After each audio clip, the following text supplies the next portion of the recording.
Ang pangunahing tauhan ng kwentong ito ay isang psychic, na nagngangalang Saki. Pagsilang pa lang, alam na niya kung paano maglakad, ngunit naglalakad siya sa hangin.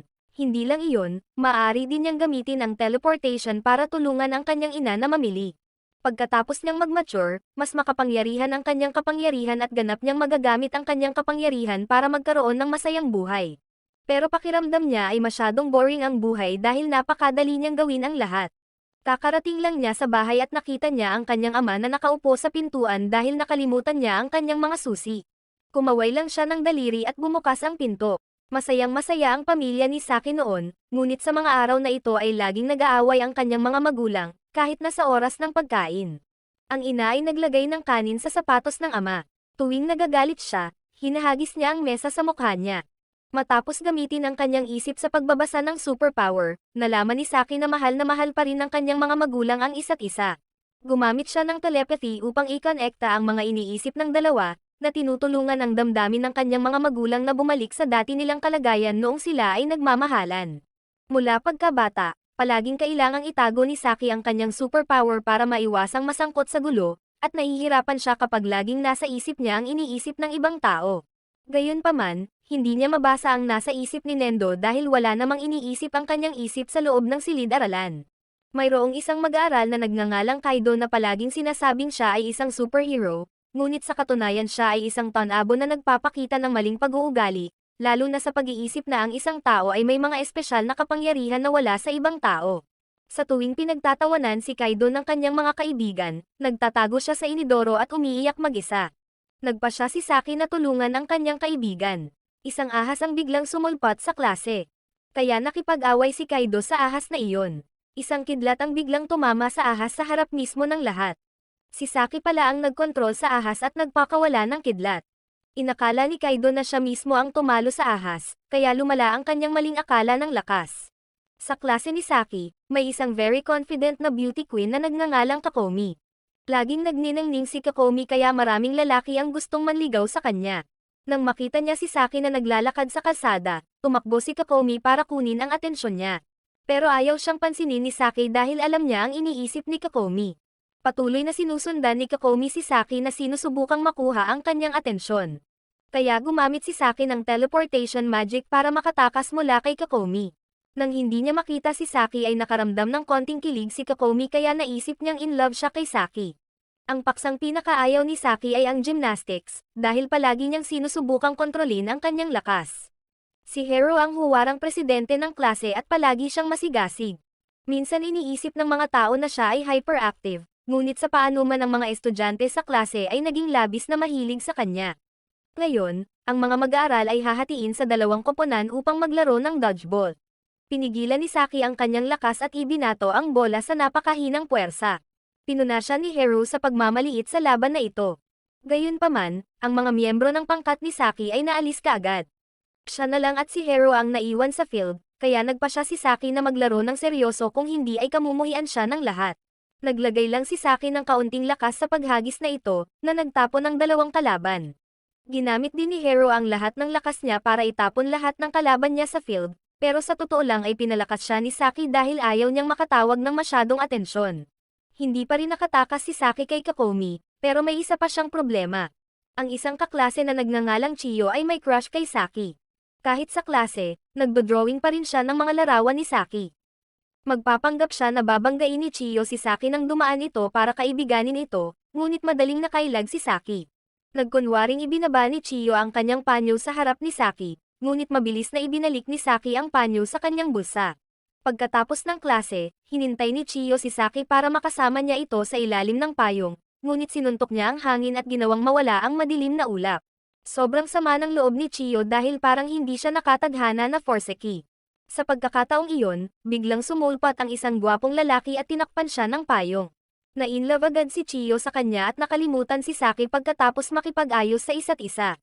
Ang ama at ina ni Saki ay palagi na ngayon nakakabit sa isa't isa.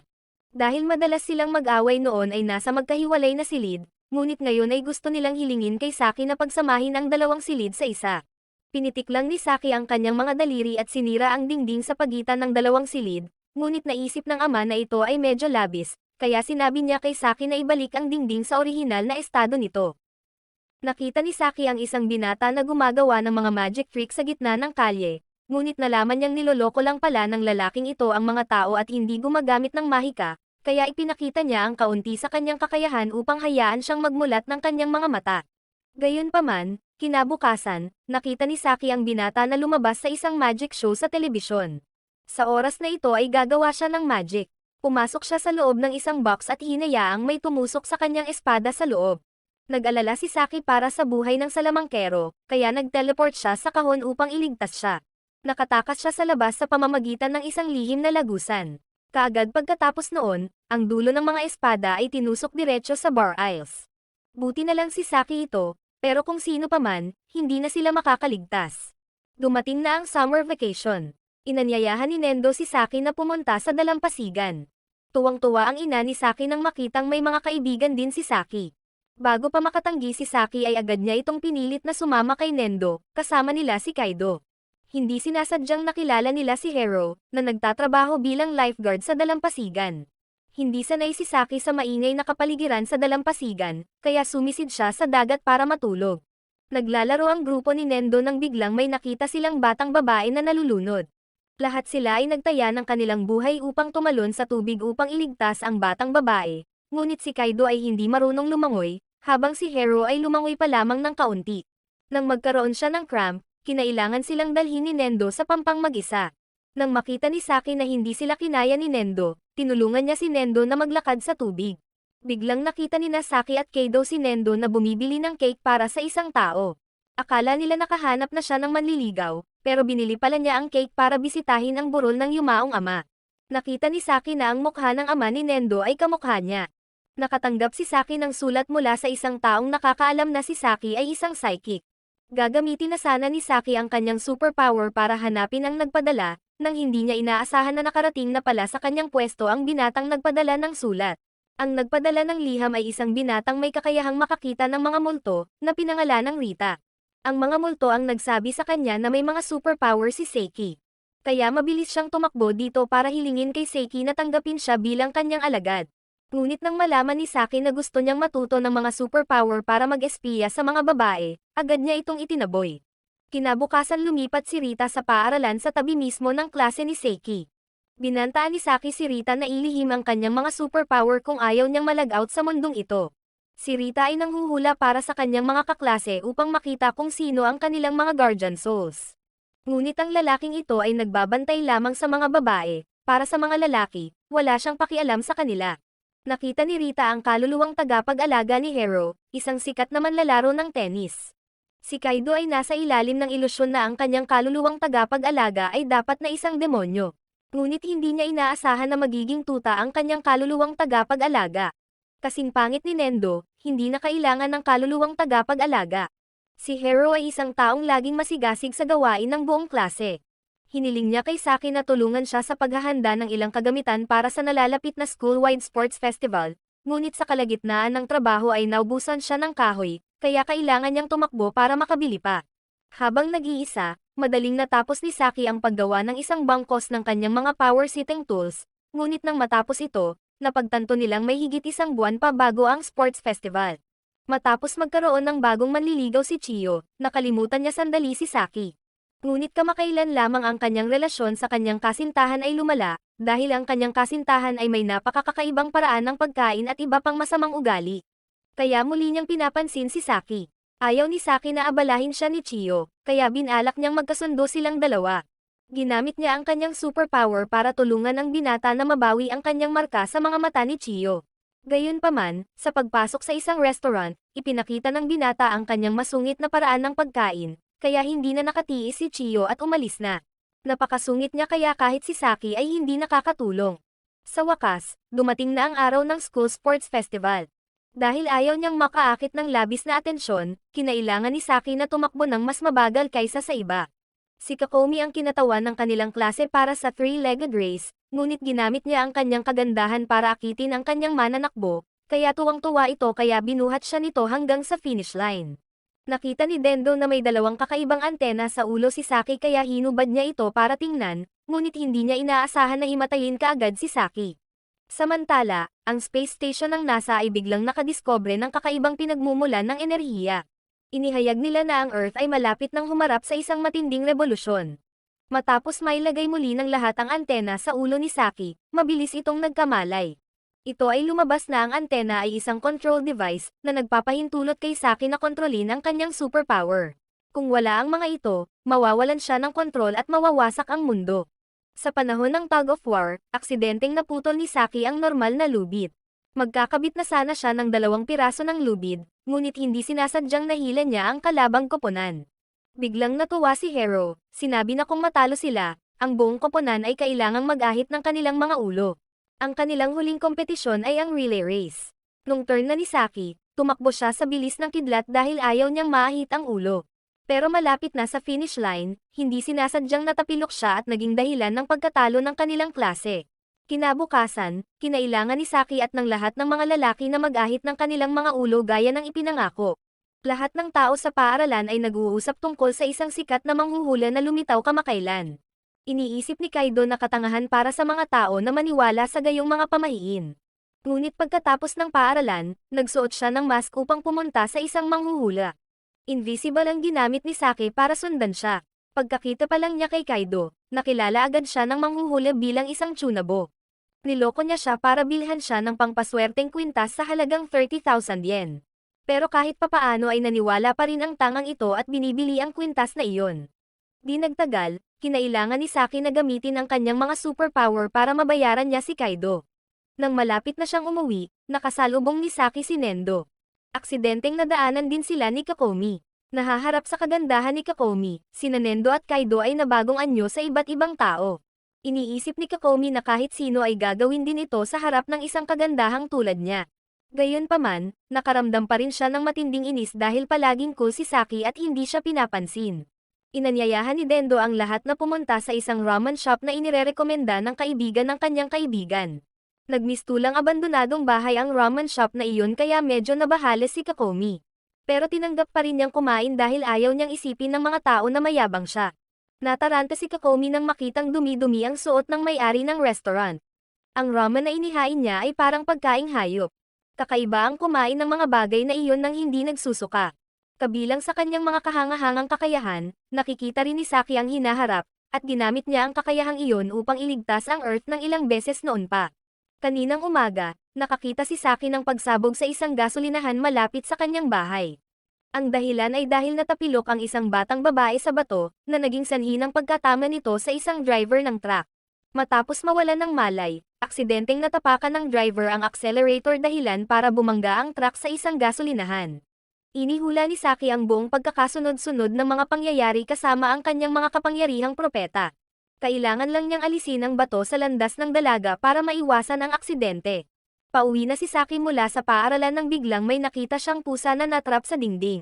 Gumagamit siya ng telepatikong kakayahan para kausapin ito.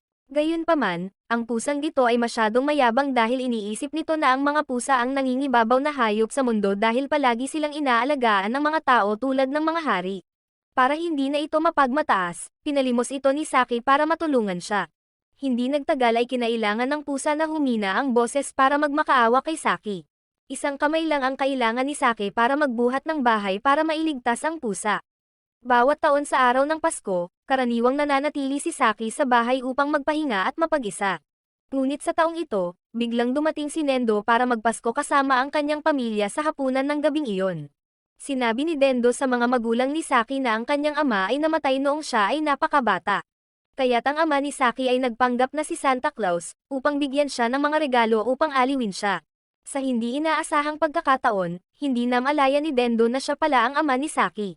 Ang pamilya Saki ay sama-samang pumunta sa templo malapit sa kanilang bahay upang manalangin para sa swerte sa bagong taon. Hindi sinasadyang nakilala ni Saki ang kanyang mga kaibigan na pupunta rin dito para magdasal ng swerte. Labis na naantig ang mga magulang ni Saki nang malaman na napakaraming kaibigan ni Saki. Nang makita niya si Miss Kekomi, inakala ng ama ni Saki na nobya ng anak niya ito. Masayang inanyayahan ng ama ang lahat ng mga kaibigan ni Saki sa bahay upang kumain ng mainit na kaldero, na labis na ikinadismaya ni Saki dahil gusto lang niya ng isang tahimik na bisperas ng bagong taon. Valentine's Day ngayon, kaya binigyan ng mga babae ng chocolates ang mga lalaki. Si Hero ay nakatanggap ng maraming tsokolate dahil madalas niyang tinutulungan ang mga babae, ngunit ang lalaking ito ay ginagamit lamang ng mga babae para gumawa ng mga katangahan. Nagulat si Kaido nang makakita ng regalo. Iniisip niyang isa itong present mula kay Kakomi, kaya tumakbo siya sa isang desyerto na lugar para buksan ito. Ngunit sa hindi inaasahang pagkakataon ay regalo ito ni Nendo para asarin siya. Gayunpaman, isang batang babae na biglang sumulpot at nagbigay kay Kaido ng regalo, kaya nalungkot si Nendo. Nagdala rin si Kakomi ng isang pakete ng regalo sa pinuno para ibigay kay Saki. Ngunit natakot si Kakomi na si Saki ay mabugbog ng ibang mga lalaki, kaya nagpasya siyang huwag na itong ibigay. Nang ihagis niya sa bintana ang regalo, naghihintay na si Saki sa ibaba para kunin ito. Sa panahon ng bakasyon, kinailangan ni Saki na magtago sa bahay upang maiwasang yayain ni Nendo na lumabas, ngunit ang ama ni Nendo ay pumunta sa bahay ni Saki upang multuhin siya. Patuloy na sinusundan ng ama ni Nendo si Saki kahit na nag-teleport siya palayo. Galit na gumamit si Saki ng isang globo ng enerhiya upang dalisayin siya, ngunit sa hindi inaasahang pagkakataon, hindi siya nasaktan matapos matanggap ang suntok. Walang nagawa si Saki kundi ang pumunta kay Rita para humingi ng tulong. Ang sabi ni Rita, multo lang ang makakahawak ng multo, kaya umalis si Saki sa kanyang katawan at sinuntok ang ama ni Nendo. Habang nanonood ng sine, aksidenteng nakita ni Saki si Kakomi. Hindi siya nag-iisa, ngunit kasama ang kanyang kapatid. Ang kanyang kapatid ay isang sikat na artista na lumabas sa pelikulang pinapanood ni Saki. Mahal ng kapatid ni Kakomi ang kapatid niya. Pumunta siya sa bahay ni Saki para makipagkita sa kanya dahil sa tingin niya ay sinusubukang ligawan ni Saki si Kakomi. Sinabi niya na ang basurang tulad ni Saki ay hindi dapat umasa sa kanyang kapatid na babae. Gusto pa niyang pakasalan si Kakomi pagkatapos nito ng kolehiyo. Natagpuan ni Saki na ang taong ito ay masyadong nakakainis, kaya ipinaalam niya kay Kakomi na iuwi siya. Saglit siyang tumakbo sa lugar, talagang kinasusuklaman niya ang kanyang kapatid, dahilan para magdusa ito ng hindi makapagsalita. Ngayon, ang klase ni Saki ay may panghuling pagsusulit, at ganap na makakakuha ng magandang marka si Saki sa pamamagitan ng pagkopya ng mga card o pagbabasa ng isipan ng ibang tao. Pero dahil ayaw niyang masyadong mag-stand out, sinadya niyang mali ang spelling ng ilan sa mga sagot. Nagtaka si Saki kung paano makakapagbigay ng ganoong tumpak na sagot ang isang tanga na tulad ni Nendo. Nalaman ni Saki na tinutulungan siya ng ama ni Nendo. Nagulat ang lahat ng medyo mataas ang marka ni Nendo sa klase. Bagamat may sapat pa ring marka si Saki para makapasa sa kurso. Nang maisip niyang mas mataas ang grade sa kanya ni Nendo, medyo naiinis pa rin si Saki. Aksidenteng nakasalubong ni Saki ang isang salamangkero na nakaupo sa bangkita. Nalaman ni Saki na nabanggalang ng motorsiklo ang kanyang co-star kaya nakiusap siya kay Saki na mag-perform siya. Umalis din daw ang kanyang manliligaw dahil paulit-ulit itong nabigo sa kanyang career. Kaya nagkaroon ng kaunting puso si Saki at tinanggap na tulungan siya. Gayunpaman, nagulat si Saki nang malaman na ang kanyang kasintahan ay ina ni Nendo. Ang gwapo niya pero kakaiba ang lasa ng lalaking ito. Pumunta si Saki sa isang cafe shop malapit sa school para kumain ng malamig na pagkain. Nakita niya ang kanyang kaklase na si Chisato, na nagtatrabaho ng part-time dito. Medyo nagpanik si Chisato nang mahuli siya ni Saki dahil hindi pinapayagan ng rules ng school na makapag-part-time ang mga estudyante. Ngunit ang kanyang tahanan ay masyadong mahirap, kaya kailangan niyang magtrabaho upang may taguyod ang kanyang pamilya. Dahil hindi pa nakakain ng malamig na pagkain si Chisato, napaawang ang bibig niya nang tumingin siya sa ice cream ni Saki. Sa sitwasyong ito, hindi napigilan ni Saki na ialok sa kanya ang kanyang ice cream. Kalalabas lang ni Saki sa shop, ang homeroom teacher biglang pumasok sa loob. Laking gulat ni Chisato nang makita siya rito, ngunit hindi siya pinagalitan ng guro bagkos ay pinuri rin siya sa pagiging masipag. Magpipiknik ang klase ni Saki sa isang isla. Nais ng lahat ng lalaki sa klase na makasama sa parehong grupo ni Kakomi, ngunit hiniling ni Kakomi at Chiyo na maging kapareho ng grupo ni Saki. Kinabukasan, labis na nasasabik ang lahat sa biyahe pagdating nila sa airport, ngunit na-cancela ang biyaheng iyon dahil sa biglaang bagyo. Kaya't mabilis na pinanghinaan ng loob ang mga tao dahil isang beses lang tuwing 3 taon ang picnic ng paaralan. Nang walang ibang pagpipilian, kinailangan ni Saki na mag-teleport sa bagyo at mawala ito. Kaya naman inayos muli ang field trip. Pagsakay pa lang niya sa eroplano, nagsimulang ma-airsick si Kaido, at sumasakit ang tiyan ng kaklase kaya kailangang mag-emergency landing ang eroplano para mailigtas siya. Pero palihim siyang pinagaling ni Saki dahil ayaw niyang maantala ang biyahe. Biglang nahulaan ni Saki na ang eroplanong ito ay babagsak sa dagat. Kaagad pagkatapos, malakas na yumanig ang buong eroplano, ngunit ang pangunahing problema ay hindi alam ng dalawang matandang piloto kung paano lumipad, kaya kinailangan ni Saki na lumipad palabas para dalhin ang eroplano diretso sa lugar ng picnic. Pagdating, naghiwalay ang grupo para bumisita sa isla. Nagpunta si Saki at dalawang kaibigan sa isang tindahan ng hayop upang makita ang mga hayop, ngunit ang isla ay may patakaran sa proteksyon ng hayop, kaya't sa telebisyon lamang nila ito mapapanood. Noong gabing iyon, nagtago si Saki sa lahat para mag-relax dahil medyo nagamit na niya sa umaga, nang hindi sinasadyang makita siya ni Kokomi na natutulog, na labis niyang ikinalito. Pero bigla siyang na-curious sa antena ni Saki, kaya inalis niya ito para makita. Ginising ni Rita si Saki at sinabi sa kanya na may nangyaring kakilakilabot. Ang buong hotel at lahat ng mga estudyante at ito ay nawala. Dahil pala sa pagkawala ng antena, aksidenteng napalitan ni Saki ang hotel para sa barkong pirata. Kasalukuyang nasa beach ang hotel at ang mga estudyante. Di nagtagal, pinalitan ni Saki ang hotel at barkong pirata pabalik sa kanilang orihinal na lokasyon, ngunit hindi niya makita kahit saan si Kokomi. Gamit ang kanyang celestial eye, natagpuan ni Saki si Kokomi sa isang kagubatan, nag-teleport siya upang iligtas siya bago siya inatake ng isang oso. Ipapaliwanag na sana ni Saki kay Kokomi ang lahat, ngunit sa hindi inaasahang pagkakataon ay naisip niyang panaginip lang ito, kaya hindi na siya nagdalawang isip na maglandi kay Saki. Dahil sa ayaw niyang magkaroon ng gulo, pina-teleport ni Saki si Kokomi pabalik sa hotel at ginamit niya ang hypnosis para makatulog ito. Kinabukasan, nag-organisa ang paaralan para sa mga mag-aaral na mag-swimming. Nakita ng mga lalaki si Kokomi na naka-swimsuit, na sobrang nasasabik sa kanila, ngunit pinananatili pa rin ni Saki ang malamig na mukha, na labis na ikinainis niya. May dalawang gangster na nanligaw kay Kokomi at niyaya itong lumabas sa kanila. Dumating si Chiyo para itaboy sila, pero inakala nila na nagseselos lang si Chiyo dahil walang nagyaya sa kanya. Biglang sumulpat si Kaido at sinuntok sila sa mukha para protektahan si Chiyo, pero walang sakit na nararamdaman ang dalawang gangster. Dahil mahina ang suntok ni Kaido, ginamit ni Saki ang kanyang superpowers para makaramdam sila ng sakit. Matapos iligtas ni Kaido, nahulog ang loob ni Chiyo sa kanya. Sa huling araw ng picnic, lahat ay namasyal sa shopping district. Pumunta si Saki dito dahil gusto niyang subukan ang isang ice cream shop na nagbebenta lang ng 5 cups ng ice cream sa isang araw, kaya kailangan niyang gumawa ng paraan para humiwalay sa grupo. Pinilit niyang iwasan ang lahat ng gulo sa kalsada dahil sa takot na maubos ang 5 ice cream cup, ngunit hindi sinasadyang nabangga niya ang isang kaklase na madalas sumakit ang tiyan. Nag-teleport si Saki sa teacher para alagaan siya. Nakatakas na mula sa batang may sakit sa tiyan, si Saki ay patuloy na hinahabol ng kapatid ni Kokomi, kaya kinailangan ni Saki na gumamit ng hypnosis upang makalimutan niya ito. Pagdating pa lang niya sa ice cream shop ay nakita ni Saki na nandoon na ang grupo niya. Nilagyan ng mortar ng 5 ang lahat ng 5 espesyal na tasa ng ice cream na gustong kainin ni Saki, ngunit nagboluntaryo ang lahat na magbahagi ng kaunti para kay Saki. Ang bagong estudyante na nagngangalang Aaron ay kakalipat lang sa klase ni Seikei. Mukha siyang scholar sa labas, pero sa totoo lang, delinquent na siya simula pa ng kindergarten. Napagpasyahan ni Aaron na siya ay maging isang modelong mag-aaral pagkatapos lumipat ng mga paaralan, kaya't kailangan niyang umiwas sa pananakit ng ibang mga mag-aaral. Pagkakita pa lang niya sa delinkwenteng mukha ni Nendo ay gusto na niya itong suntukin. Pero pagkaraan ng ilang sandali ay nalaman ni Aaron na tanga lang talaga siya. Nakita ni Aaron ang isang delinkwenteng nambubuli sa kanyang kaklase. Nang sinusubukan ni Aaron na mapawi ang panggigipit, nagmamadali siyang turuan ng leksyon ang delinkwent.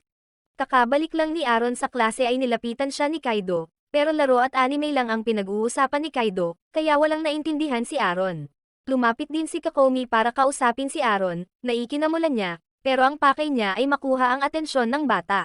Maya-maya, nakita ni Aaron ang lahat ng nasa klase na nakapalibot kay Saki, kaya naisip niya na si Saki ang pinakamalakas sa paaralang ito. Kinokonsulta ni Hero ang mga ideya ng lahat para sa gagawin ng klase sa pagdiriwang ng paaralan. Iminungkahi ng klase na ipakita ang kakaibang hugis na mga bato na natagpuan nila sa bakuran ng paaralan, ngunit tinutulan ni Hero ang hangal na panukalang iyon. Nakaisip si Chisato na magbukas ng isang barbecue stall dahil gusto niya itong kainin. Nagmungkahi sina Eren at Kaido na magbukas ng haunted house. Masiglang nag-uusap ang lahat nang may biglang lumipad sa classroom. Wala pala nakitang resulta si Saki, kaya kinaladkad niya ang meteorite pababa dito at mabilis nilang napagpasyahan na ipakita ang meteorite na ito. Sa araw ng pagdiriwang, si Saki at dalawang kaibigan ay naglibot sa paligid ng paaralan.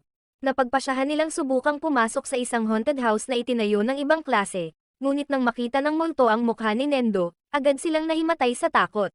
Ang mga magulang ni Saki kasama ang ina ni Nendo, ay pumunta din sa paaralan upang makilahok sa pagdiriwang. Pumunta si Saki sa banyo para maghugas ng mukha, ngunit sumunod din si Nendo at kinuha ang kanyang salamin para subukan ito para sumaya. Pagkatapos noon, biglang naging bato ang buong katawan ni Nendo. Inihayag ni Saki na ang sinumang tumitingin sa kanyang mga mata ay masisindak. Kaya naman laging nagsusuot ng salamin si Saki para itago ang kakayahang iyon. Walang paraan si Saki para ibalik sa normal si Nendo, ngunit ang kakayahang ito ay mawawalan ng bisa pagkalipas ng isang araw. Nang malaman ito ng ama ni Saki, pumunta siya sa banyo para bigyan si Saki ng isa pang pares ng salamin. Dahil sa pagiging malamayan niya, hindi niya sinasadyang nabasag si Nendo, ngunit sa kabutihang palad ay madaling naibalik ni Saki ang kanyang katawan. Ibinalik ni Saki si Nendo sa silid-aralan at ginamit siya bilang isang estatwa para sa eksibisyon. Nang makita kung gaano kabuhay ang rebulto ni Nendo, iginawad ng guro sa klase ni Saki ang pinakamahusay sa pagdiriwang na ito. Hiniling ni Kokomi si Saki na makipag-date sa kanya sa katapusan ng linggo. Kahit ayaw sumama ni Saki ay pumayag naman siya. Dahil alam niyang mahilig si Saki sa matamis, niyaya siya ni Kokomi na kumain ng cake. Kahit na gusto na niyang umalis, kailangan niyang hintayin si Kokomi na makipagkamay sa bawat isa sa kanila. Nagpatuloy sila sa pagpili ng ibang lugar para makipag-date. Sinadya ni Saki na ipanalo siya sa lahat ng laro para magalit siya dahil ayaw nitong ipagpatuloy niya ang panliligaw sa kanya. Dumating sila sa istasyon ng tren upang maghanda sa pag-uwi, kung saan aksidenteng nakilala ni Saki ang kapatid ni Kokomi. Nang makita niyang naglalakad si Saki kasama si Kokomi, nabaliw siya. Kinaladkad ni Saki si Kokomi papasok sa isang kwarto at gumamit ng invisible magic para magtago, dahilan para mas lalo pang mahulog ang loob ni Kokomi sa kanya. Ngayong Pasko, ang ama ni Saki ay patuloy na nagpapanggap bilang Santa para maghatid ng mga regalo, ngunit bigla itong sumakit ang likod, kaya si Saki ang pumunta. Nais ni Saki na sorpresahin ang mga bata, kaya pumasok siya sa bahay sa pamamagitan ng Sim Enea. Ngunit nang makita ng mga bata ang kanyang itsura, hindi sila nang ahas na tanggapin ang mga regalo. Nagpadala si Kokomi ng greeting card ng bagong taon kay Saki, ngunit hindi pa rin nakakatanggap ng tugon mula sa kanya. Nang makita siyang nalilito, hindi alam ni Saki kung magpapadala ba siya ng tugon o hindi. Sa kanyang pagpunta sa paaralan, hindi sinasadyang nakita ni Kaido si Aaron. Nakita niya si Aaron na hinaharangan ng grupo ng mga tulisan para humingi ng pera, ngunit laking gulat niya nang makitang natalo ni Aaron ang mga tulisang iyon. Naghinala si Kaido na si Aaron ay isang tunay na gangster.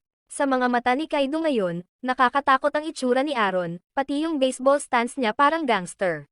Sa kanilang pag-uwi mula sa paaralan, sina Kaido at Saki ay hinarang ng isang grupo ng mga tulisan. Nang makitang nanginginig si Saki, inalis ni Kaido ang selyo upang direktang harapin sila. Gayunpaman, ang cool na eksena kanina ay imahinasyon lamang ni Kaido, kaya pagkabalik sa realidad, masunuri niyang iniabot sa kanila ang kanyang wallet. Biglang sumulpat si Aaron at binugbog ang mga tulisan para iligtas si Kaido. Matapos iligtas ni Aaron, hindi na natakot si Kaido sa kanya. Nagulat ang lahat nang makitang nag-part-time si Nendo sa grocery store, pero mas ginulo niya ang sarili niya, kaya kinailangan ng amo na magmakaawa sa kanya na lumabas ng tindahan. Nang malaman ng lahat na kumikita si Nendo para pambili ng regalo sa kaarawan ng kanyang ina, labis silang naantig. Nagpasya si Saki at ang dalawang kaibigan, at excited na tulungan siya. Nag-apply sina Kaido, Aaron, at Dendo ng trabaho sa isang tindahan ng pagkain. Ginamit ni Saki ang kanyang superpower para gawing gwapong lalaki si Dendo, pero sa pagbabago lang ng itsura niya, tanga pa rin siya. May endurance test ang klase ni Saki ngayon. Sinubukan ni Saki ang kanyang makakaya na bumagal kasama ang kanyang mga kaibigan, ngunit mabilis silang napagod at hindi na nakapagpatuloy sa pagtakbo. Kailangang bigyan sila ni Saki ng kaunting kapangyarihan. Sinusubukan pa rin ni Hero na makipagkompetensya kay Nendo sa puntong ito, ngunit si Nendo ay tumatakbo lamang patalikod upang sabayan si Hero, kaya't kailangan siyang gambolain ni Hero upang mapanalunan ang unang gantimpala. Bumalik ang pamilya ni Saki sa kanilang bayan upang bisitahin ang kanilang mga lolo't lola. Parehong hindi alam ng lolo't lola na si Saki ay nagtataglay ng mga superpower. Umakto ang lolo ni Saki na parang walang pakialam, pero habang nag-uusap sila, tumakbo siya sa katabing kwarto para mag-eavesdrop. Alam ni Saki na nagpapanggap lamang na parang mahigpit si lolo. Maging ang pagkatao ng kanyang lolo ay medyo parang bata. Gusto niyang palaging magmukhang napakahigpit na tao. Kaya bagamat mahal na mahal niya si Saki, hindi niya ito pinapakita. Kinabukasan, pumunta ang lahat sa isang parke malapit sa bahay ng mga lolo't lola upang magsaya, ngunit ang parke na ito ay luma na kaya nalaglag ang mga tornilyo sa Ferris wheel. Si Saki at ang kanyang ama ay magkasabay na sumakay sa isang roller coaster, ngunit ang coaster ay papalayo nang biglang natanggal ang helmet ng ama. Buti na lang at hinawakan siya ng mahigpit ni Saki para hindi siya mahulog sa roller coaster. Bagamat medyo yumanig ang Ferris wheel, ang lolo gusto pa sana nilang umakyat doon at umupo kasama si Saki, ngunit nang makaupo na sila ay hindi na nila alam kung ano ang sasabihin sa isa't isa. Biglang nahulog ang kahon mula sa bakal na haligi, na nagpagulat kay lolo, ngunit sinubukan pa rin niyang protektahan si Saki. Mabilis na ginamit ni Saki ang kanyang kakayahan upang ikabit ang kahon sa haliging bakal. Sa wakas, ang oras na ginugol sa mga lolo't lola ay tapos na. Dinala ni Lolo ang pamilya sa istasyon ng tren upang bumalik sa lungsod, ngunit ang kanilang sasakyan ay biglang naubusan ng gasolina, kaya hindi na sila makaalis. Palihim pala na inubos ng lolo ang lahat ng gas sa sasakyan para patuloy siyang makalaro kay Saki. Gayunpaman, nakita na iyon ni Saki, kaya naghanda siya ng tangke ng gas sa ball. Kaunti pa lang ang kanilang narating nang harangin ng landslide ang kalsada. Ayaw nang itago ni Saki ang kanyang mga superpower sa kanyang lolo't lola. Inalis niya ang lahat ng mga bato sa kalsada. Laking gulat nila, hindi napigilan ng mga lolo't lola nang malaman nilang isang psychic ang apo nila. Ngunit ang ikinababahala ni Lolo ay ang kanyang tunay na pagkatao ay natuklasan na ni Saki sa una pa lang. Si Rita ay sikat na sikat sa mga babae sa paaralan ngayon. Tinanong niya ang ilang mga multo na sikat noong sila ay nabubuhay pa na magpahanga sa mga babae. Nag-alala si Saki na baka may magawang masama si Rita sa mga babae, kaya nag-disguise siya bilang isang babae para tiktikan siya. Ngunit biglang hindi na nakontrol ni Rita ang kanyang katawan. Nagsimula siyang magsalita ng ligaw, na ikinatakot ng mga babae. Ibinunyag ni Saki na pinahintulutan ni Rita ang mga multo na makapasok sa kanyang katawan ng sobra nitong mga nakaraang araw. Kaya pinalayas ni Saki ang mga multo sa katawan ni Rita. Nitong araw, nag-disguise si Rita para sumali sa girls club, pero malinaw na hindi nila matatanggap ang isang pervert na tulad niya. Kaya hiniling niya kay Saki na bumuo ng bagong club kasama niya. Si Rita ay nagtatag ng isang espiritual na club na dalubhasa sa pag-aaral tungkol sa mga kwentong multo. Pagpasok ni Rita sa club room, nataranta siya nang makakita ng multo, pero isa lang itong ordinaryong estudyante na pumunta dito para mag-apply para sumali sa club. Maya-maya, humiling na rin si Kaido na sumali sa kanilang club, at si Chiyo ay humiling din na sumali dahil gusto niyang makasama si Kaido. Gayunpaman, interesado lang si Rita na bumuo ng harem, kaya ayaw niyang tanggapin si Kaido sa club. Dahil hindi tinanggap si Kaido, ayaw din sumali ni Chiyo, kaya napilitan si Rita na tanggapin silang lahat sa club. Naglalakad si Saki sa kalye nang tumama ang isang baseball sa kanyang antena. Dahil nasira ang antena, hindi niya nakontrol ang sariling kapangyarihan. Sinadya niyang gamitin ang kanyang kakayahang bumalik sa nakaraan para ayusin ang antena, ngunit bumalik ito bago ma-assemble. Nataranta siya ng aksidente niyang nabasag ang pader sa bahay ni Nendo. Ang mga mata ng kasalukuyang kapakanan ay nakikita mismo sa katawan ng isa. Nang malaman ito ng mga magulang ni Saki, dinala nila siya sa London para makipagkita sa kanyang kapatid. Hiniling nila sa kanya na ayusin ang antena ni Saki. Ang kapatid ni Saki ay isang scientific genius, kaya madaling naayos ito ni Kyusok. Ipinagmamalaki ni Kyusok ang sarili sa kanyang mga magulang sa pamamagitan ng pagiging isang henyo mula pagkabata, ngunit ang kanyang magagawa ay wala kong ikukumpara kay Saki. Habang si Kyusok ay marunong sumakay ng bisikleta, si Saki naman ay nakamotorsiklo, kaya madalas niyang hamonin si Saki sa isang tunggalian sa kabila ng matinding pagkatalo.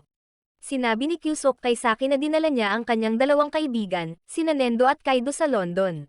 Hinamon niya si Saki sa isang laro ng taguan sa lungsod na ito. Tinanggap ni Saki ang kanyang hamon at kinaladkad ang kanyang dalawang kaibigan para magtago. Bagamat may mga superpower si Saki, kahit saan siya magtago, makikita pa rin siya ni Kyusok. Nakatakas lang ang grupo ni Saki sa isang shopping mall nang ipahayag ni Kyusok na sila ay mga kidnapper ng bata, kaya hinabol sila ng lahat ng tao sa mall sa isang banyo. Sinundan ni Kyusok ang kinaroroonan ni Saki, ngunit nabigo pa ring makuha ang grupo ni Saki. Na-hypnotic pala ni Saki ang mga tao sa mall para kontrolin sila. Kasabay nito, tumakbo siya at ang dalawa niyang kaibigan sa isa pang palapag, ngunit nakatayo pa rin siya sa eksaktong posisyon na ipinapakita sa navigation device ni Kyusok. Tapos na ang oras para maglaro, magtago at maghanap, kaya tinanggap ni Kyusok ang pagkatalo, ngunit nakaramdam siya ng labis na kasiyahan. Matapos matalo kay Saki, sinimulan ni Saki ang kanyang bakasyon sa tag-araw sa pamamagitan ng pagsama sa mga miyembro ng spiritual club upang pumunta sa bahay ni Rita. Ang kanyang tahanan ay isang madilim na templo na mataas sa kabundukan. Sa gabi, inanyayahan ng grupo ang isa't isa na maglaro ng lakas ng loob. Dadaanan nila ang landas sa kagubatan na ito ng magkapares. Pagkatapos ng draw, sasama si Rita kay Chiyo. Aksidenteng natapilok si Chiyo at nasalo ni Rita. Pagkatapos ng aksidenteng iyon, bigla silang na-develop ng feelings sa isa't isa. Hindi makapaniwala si Saki na ganoon kadaling mapapalitan ni Chiyo ang mga manliligaw, ngunit nang salakayin sila ng baboy ramo, hindi pinansin ni Rita si Chiyo at tumakbong mag-isa. Ipinagpatuloy ni Saki ang kanyang bakasyon sa Harrow's Tennis Club. Si Saki ay kinaladkad sa isang laban ng tennis sa pagitan ni Dendo at Hero bago sumali sa club. Sinadya ni Saki na itama ang bola upang matalo, ngunit hindi sinasadyang natamaan ito ng napakalakas na lumipad ito palayo. Kalalabas pa lamang ng kampo ng pagsasanay, nakita ni Saki si Chisato, na lasing sa mga makamandag na kabute. Kinailangan niyang kumain ng mga makamandag na kabute para mabuhay dahil walang kanin sa kanyang bahay, ngunit kahit papaano ay interesado rin si Nendo sa kabute na iyon. Inimbitahan ni Chisato si Saki at Dendo, dahil sa isang science institute na maging mga drug tester, ang mga mag-aaral ng PhD ay nagbigay sa lahat ng gamot na hindi alam ang pinagmulan. Matapos inumin ang gamot na iyon, wala nang problema si Saki. Ngunit ang mga katawan ni Nendo at Chisato ay patuloy na nagbabago. Inakusahan ni Saki ang mga PhD students na nagbibigay ng lason sa kanyang mga kaibigan, ngunit nabago pala ang kanilang katawan dahil nakakain sila ng mga lason na kabute noon. Sa huling araw ng bakasyon sa Tag-Araw, kinaladkad ni Kokomi si Saki upang makipag-date sa kanya, ngunit hindi niya inaasahan na magdadala si Saki ng isang bata mula sa kanyang kapitbahay. Dahil dito, hindi na romantic ang date nila. Hiniling ni Kokomi sa lahat na sabay na pumunta sa isang restaurant, ngunit sa hindi inaasahang pagkakataon, gusto ng bata na puntahan si Superman. Nang makitang maganda si Kokomi, inimbitahan siya ng mga organizer na gumanap bilang babaeng lead role. Ang halimaw at si Superman ay mahigpit na naglaban para kay Kokomi nang walang pakialam sa script. Kaya si Saki ang gumanap na Superman para talunin silang dalawa, na lalo pang nine-love sa kanya si Kokomi. Sa simula ng bagong school year sa paaralan ni Saki, isang mayamang binata na nagngangalang Midoriya Pierce. Sa mata ni Midoriya, walang iba kundi basura ang mga estudyante sa paaralang ito. Pero pumasok lang siya sa paaralan na ito dahil gusto niyang ligawan si Kokomi. Nung lunchtime, dumating si Midoriya para i-provoke ang grupo ni Saki dahil sila ang pinakamalapit kay Kokomi. Nagalit si Aaron at nakipag-away sa kanyang bodyguard. Medyo nalilito si Kokomi dahil hindi naman madaling magpakasal sa kasing yaman ni Midoriya. Ngunit sa ngayon ay in love si Kokomi kay Saki, kaya tinanggihan niya ang proposal ng kasal ni Midoriya. Galit na galit iyon sa kanya. Kakauwi lang ni Saki nang biglang mabalitaan niyang inilipat ang kanyang ama sa North Pole para sa trabaho. Kinabukasan sa paaralan, ipinaalam din kay Kaido na ang kanyang buong pamilya ay lilipat na sa North Pole, kaya mabilis nilang napagtanto na ginamit ni Midoriya ang pera upang pilitin silang lumayo kay Kokomi. Noong gabing iyon, nag-teleport si Saki sa bahay ni Midoriya na nakadamit bilang isang superhero. Matapos takutin, natarante si Midoriya at ipinadala ang lahat ng pera sa bahay kay Saki, ngunit hindi ito pinansin ni Saki at tinuruan siya ng leksyon. Ipinagpatuloy ni Midoriya ang pagbabalak na gumamit ng pera upang suhulan ang mga kaibigan ni Saki, ngunit ang hangal na si Dendo lamang ang sumunod sa kanya. Sa pag-aakalang madaling suhulan si Dendo, inilabas siya ni Midoriya upang kumain sa isang magarbong restaurant. Ngunit sa hindi inaasahan, walang pakialam si Dendo sa pera ni Midoriya. Kahit nabigyan siya ni Midoriya ng malita na puno ng pera, hindi siya magiging alipors ni Midoriya. Habang nag-uusap sa tulay kasama si Midoriya, biglang nakita ni Dendo ang isang batang nalulunod. Pagkatapos manood, nailigtas ni Dendo ang bata, at napagtanto ni Midoriya na hindi lahat ay mabibili ng pera. Ngayon, ang lahat ay biglang umiiwas kay Saki, at kumikilos ng kakaiba. Palihim pala silang nagbi-birthday party para kay Saki. Ang bawat miyembro ng grupo ay naghanda ng isang espesyal na regalo sa kaarawan para kay Saki. Ibinibigay ni Hero kay Saki ang isang kahoy na estatwa na siya mismo ang inukit. Si Chiyo at Kokomi ay gumawa ng cake sa hugis ng mukha ni Saki. Nag-record sina Aaron at Chisato ng ilang kakilala na nagsasabi ng maligayang kaarawan sa kanya. Sumulat si Kaido ng isang emosyonal na liham sa kanya na nagpaparamdam sa sinumang maantig. Nang matapos ang paghahanda, nagtipon ang lahat sa bahay ni Saki para sorpresahin siya. Ngunit ang nagbukas ng pinto para sa kanila ay ang ama ni Saki.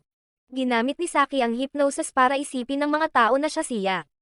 Ayaw sumali ni Saki sa party, pero ayaw niyang masaktan ang mga kaibigan, kaya pinilit niyang magpanggap na siya ang ama. Gayunpaman, lumabas ang ama at pinayuhan si Saki na sumama sa party kasama ang kanyang mga kaibigan dahil ginawa nila ang party na ito para lang sa kanya. Kaya si Saki mismo ang sumama sa party kasama ang kanyang mga kaibigan. Maraming salamat sa panonood, sana nag-enjoy ka sa anime na ito.